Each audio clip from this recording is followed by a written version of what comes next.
Fight fans all over the world, it's Daddy P on the corner, in the corner boxing. What? Hey, Manny Pacquiao Bob Arum, let's talk business. Listen. Hey, Bob Arum flew over to the Philippines. He's going to talk to Manny Pacquiao. He says about, Pacquiao's future. Bob Arum, as you know, was not the promoter for his last fight that happened in Malaysia against Lucas Mathis, where he did snatch that WBA regular title for the 147-pound weight division. Listen, y'all know Keith Thurman holds that WBA super title. Well, Manny Pacquiao now holds the WBA regular title for the 147-pound welterweight division.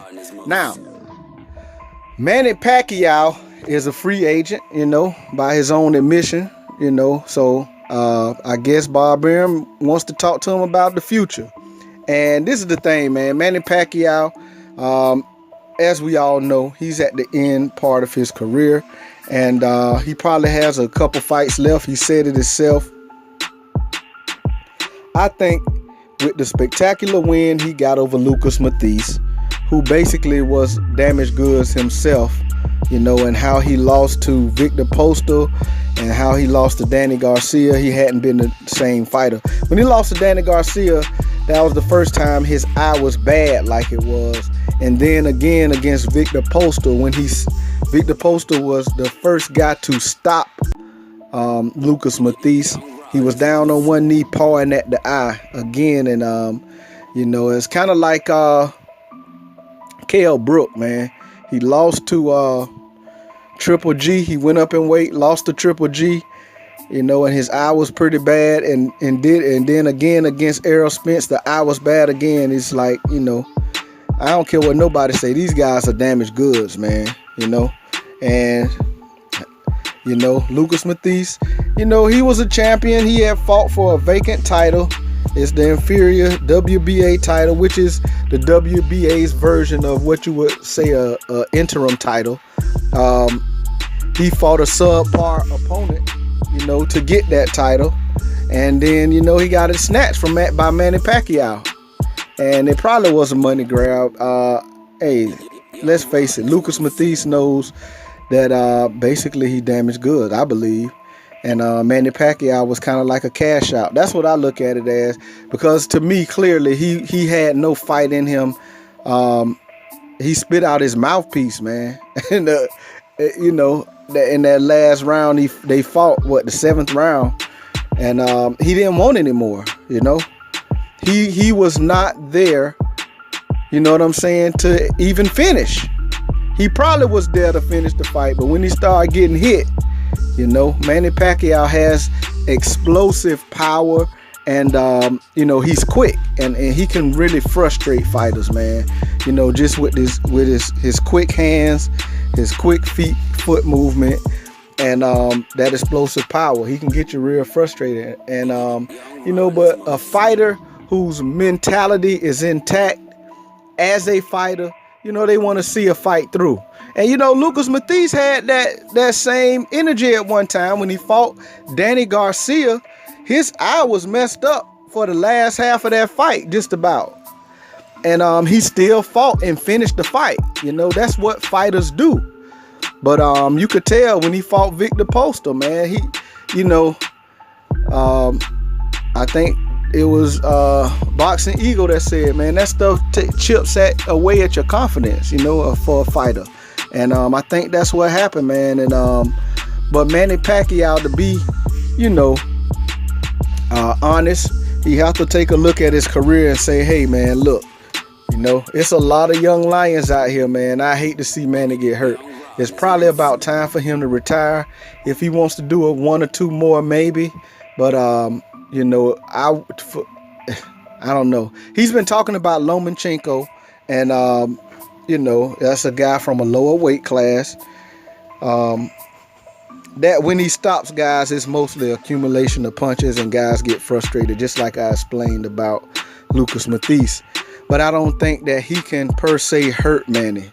Anytime you step in that ring, it's a chance that you can get hurt because you're fighting against other professionals that know how to hit you and know where to hit you with certain shots to disable you, you know? And that's the whole point of boxing. You fighting to every fight. If you ask them, you know, if they would rather win by knockout, I guarantee you they'll tell you yes, but I'm not going to go look for it. But I would rather, yeah, I'd like to get a knockout. So that's what they come out to do. They come out in the ring to disable another fighter, to stop them from fighting. You know what I'm saying? You in the ring to stop the other guy, you gonna put him out of commission. That's the whole point. You know what I'm saying?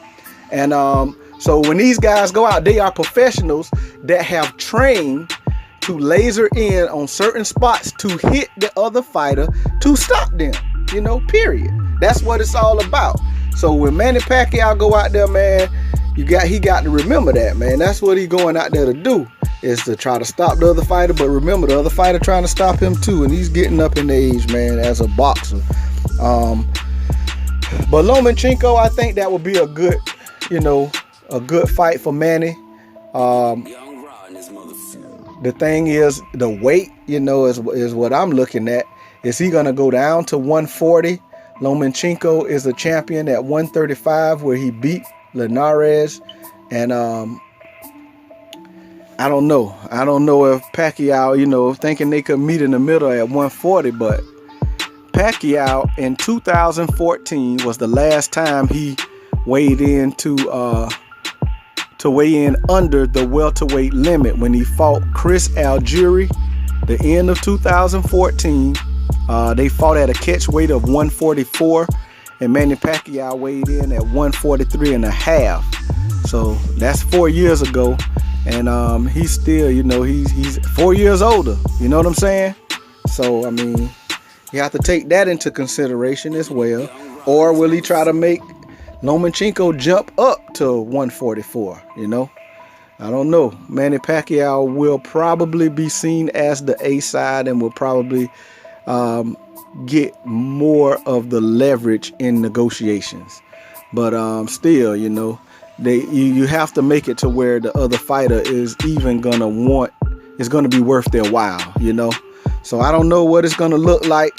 I'm kind of eager to see. I mean, even though, hey, Manny Pacquiao, like I say, I'd rather see him go ahead and retire with that spectacular win. But if he's gonna do it, I'm still eager to see, you know, what he's gonna do. I still like watching Manny fight, man. And this past fight was just like a showcase of his speed, his talent, and, you know, just what he was able to give to the sport, man. You know, even though it was against a guy that, like I say, to me, was damaged goods and Lucas Matthys, it was still fun to watch, man. I mean, that's just me. I guess that's my sick mind in boxing. It was still enjoyable to me to watch. It was kind of sad to see that Lucas Matthys didn't want to be a competitor, you know, that he just, you know, he beat the competitive edge out of him, I guess. You know, it was kind of sad to see that, but hey, it was still good to see, man. It put on the show that he put on. Them uppercuts was brutal. And but anyway, I'm waiting to see what's gonna happen. When you see this kind of stuff in the media, you can look to follow up, and that's what it's for. They put it in the media. They let it be known to media outlets so that it can kind of keep the boxer's name hot. They trying to keep Manny, you know, being a politician, man, he ain't it's only certain dates he's going to be able to fight. And I believe he's going to be able to fight in November, if I'm not mistaken. So, I mean, I don't know. I guess we'll be seeing if Manny Pacquiao will be here to light it up, you know, hey, later this year. And like I say, I'm eager to see it, because I do want to see what's going to happen with the rest of his career. And like I say, I still want to see him. I still want to see him fight if he still want to do it. I'd rather see him not get hurt. But anyway, this Daddy Pete on the corner, in the corner boxing. Go ahead and slap that like button. Subscribe to the channel. Hit the bell icon so you can be notified every time it goes down.